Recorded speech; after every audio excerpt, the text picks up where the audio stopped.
महर्षि भृगु, मरीच, पुलस्त्य तथा अत्रि आदि द्वारा दक्ष कन्याओं से उत्पन्न संतान परंपरा का वर्णन, 49 अग्नियों, पितरों तथा गंगा के प्रादुर्भाव का वर्णन।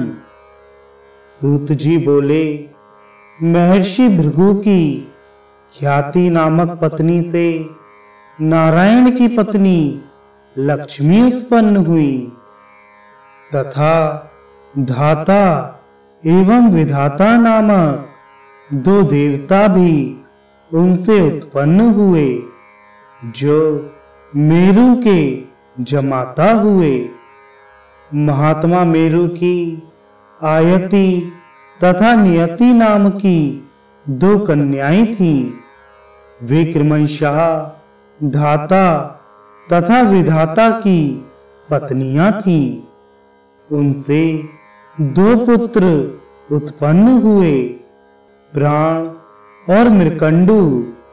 मृकंडु से मार्कंडेय हुए तथा प्राण के कांतिमान वेदशिरा नाम के पुत्र हुए। महर्षि मरीच के भी संभूति नामक पत्नी ने सभी शुभ लक्षणों से संपन्न पौर्णमास नामक पुत्र और 4 कन्याओं को उत्पन्न किया। सबसे बड़ी कन्या का नाम तुष्टि तथा अन्य 3 कन्याओं का नाम वृष्टि, कृष्टि और अपचिति था। पौर्णमास के विरजा तथा पर्वत नाम के 2 पुत्र थे। प्रजापति पुलह की पत्नी क्षमा ने कर्दम, वरीयान और उनसे छोटे सहिष्णु नामक श्रेष्ठ मुनि को जन्म दिया, जो तप के कारण पाप रहित थे। उसी प्रकार अत्रि की पत्नी अनसुया ने चंद्रमा, दुर्वासा और योगी दत्तात्रेय नामक पुण्यात्मा पुत्रों को उत्पन्न किया। महर्षि अंगिरा की स्मृति नामक पत्नी ने सिनीवाली, कुहू, राका तथा अनुमति नाम वाली शुभ लक्षण संपन्न 4 पुत्रियों को जन्म दिया।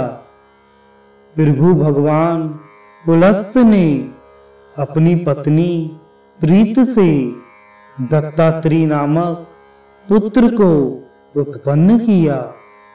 स्वयंभू मनवंतर के अपने पूर्व जन्म में वे ही अगस्त्य नाम से प्रसिद्ध थे। पुलस्त को प्रीत से वेदबाहु नामक एक अन्य पुत्र और सन्नति इस नाम से प्रसिद्ध एक कन्या थी। महर्षि कृतु की पत्नी संतति ने 60,000 पुत्रों को जन्म दिया। वे सभी ऊर्ध्वरेता बालखिल्य इस नाम से प्रसिद्ध हुए। रज, उहु, ऊर्ध्वबाहु, सवन, अनग, सुतपा और शुक्र नाम वाले ये वशिष्ठ के 7 महान ओजस्वी पुत्र थे। द्विजों ब्रह्मा का रुद्र स्वरूप जो वह वही नामक पुत्र था, उससे स्वाहा ने महातेजस्वी 3 उदार पुत्रों को प्राप्त किया। वे तीनों पावक, पवमान तथा शुचि नाम वाले अग्नि थे। मंथन द्वारा उत्पन्न अग्नि को पवमान और विद्युत से संबंध अग्नि को पावक कहा जाता है।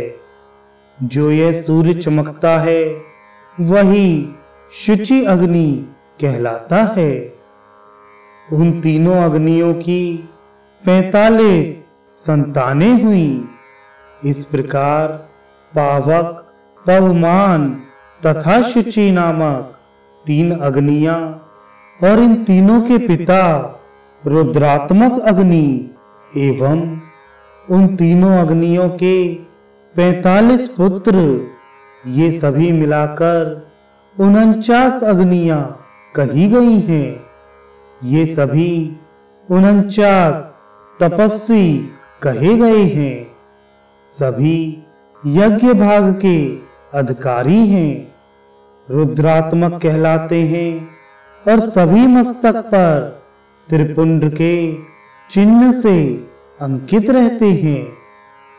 ब्रह्मा के अग्निश्वात तथा वैश्यद नामक 2 पुत्र कहे गए हैं, जो पितर हैं।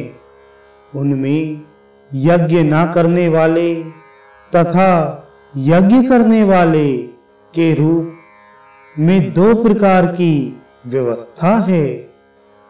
मुनि श्रेष्ठों, स्वधा ने उनके द्वारा मेना और वैतरणी नामक 2 पुत्रियों को प्राप्त किया।